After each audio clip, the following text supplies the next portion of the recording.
I was actually going to go live and ask y'all a question that I was thinking about today. Um, if you had 30 seconds to explain to somebody what the gospel is, how would you explain it? Like you literally had 30 seconds. I mean, throughout history and the message of the gospel of Jesus Christ was consistent.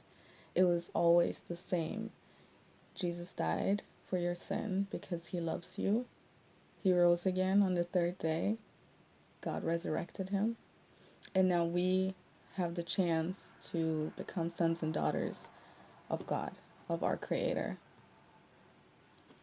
If I had 30 seconds to just say it in my own words, I would be like, the world needed a hero, and we got one. He didn't wear a cape, he wore the cross for us. His blood was shed so that we could be reconciled to our Creator, who is holy, a holy God. And so that now, because the veil was torn, His Spirit can be in us and help us obey God. Because before we couldn't fully obey Him.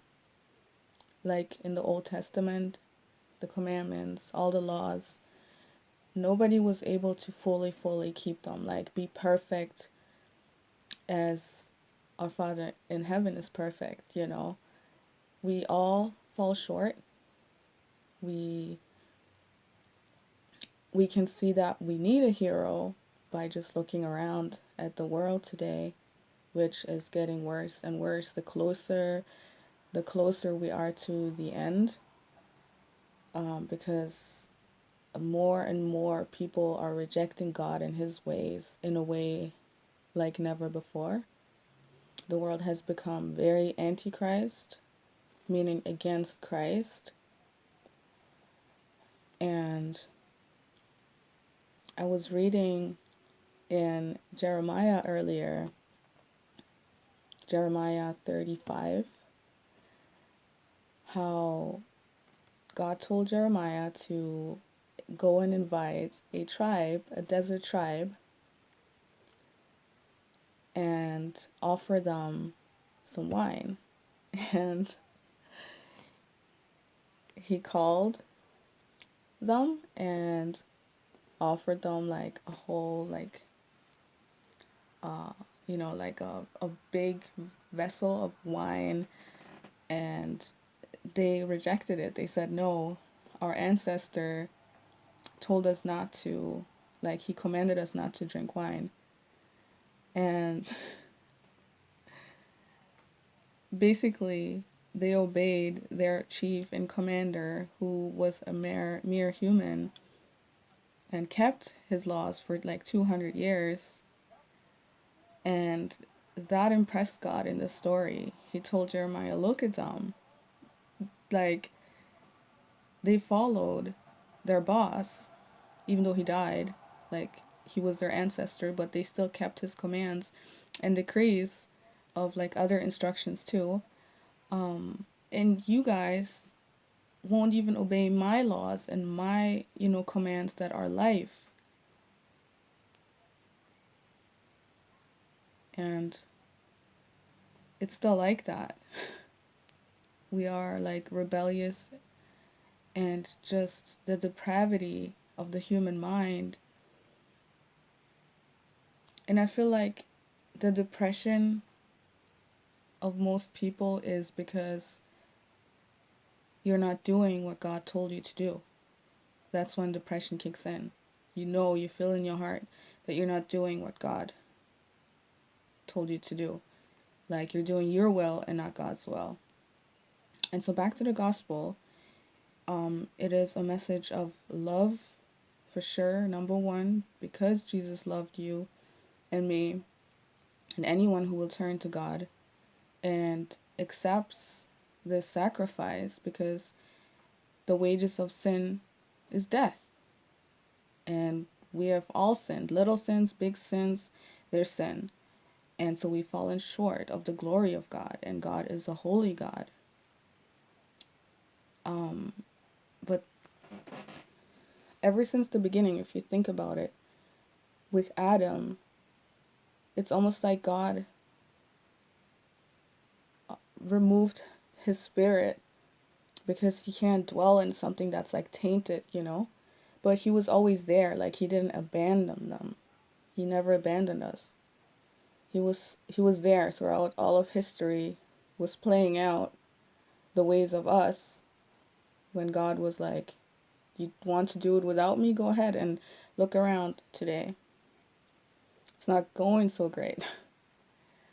But with Jesus, who has torn the veil, we can be reconnected and reconciled to God through his spirit that came back on earth when Jesus left, resurrected, defeated death, and that's really the good news, that Jesus defeated death. He defeated hopelessness. He defeated a dead spirit. We are spirit beings, and without Christ we are dead. It's just the wages of sin is death. And Jesus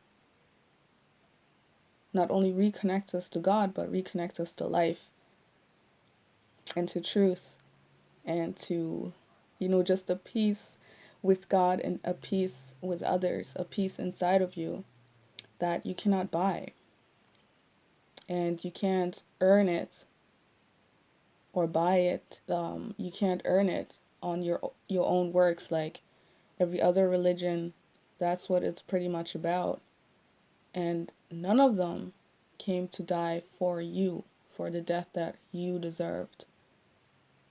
We deserve to spiritually die, but God, being the good creator that he is, took care of his creation and said, I will come in a human vessel, because he is spirit and a spirit can't bleed, right?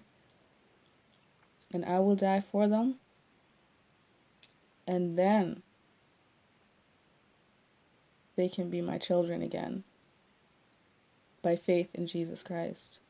Nobody else, no other name. And love God and love others.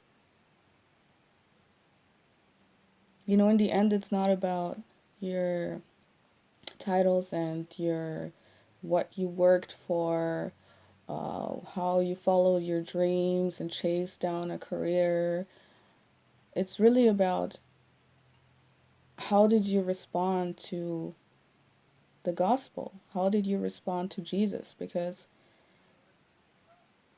it says that to all the ends of the earth, people will hear the gospel, and we're there, and then the end will come. So nobody really has an excuse.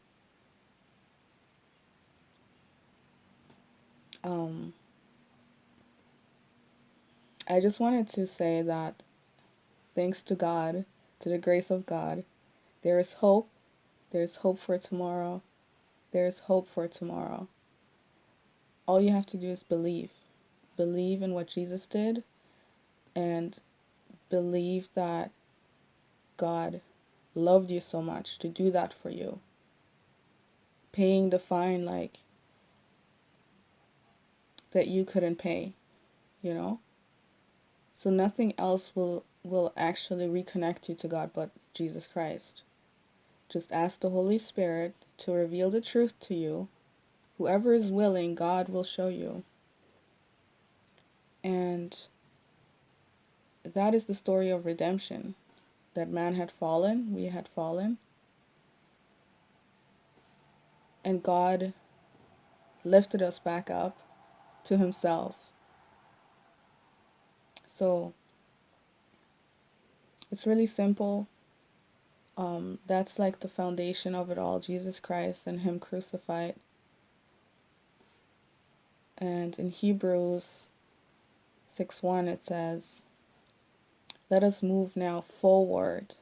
Let us not just stay with the basics of the teachings of Christ and repenting from sin, because sin is death. Just let's move forward to faith in God and like to the deeper things of God. There's so much to be found out. There's many revelations that God can give you through His Word.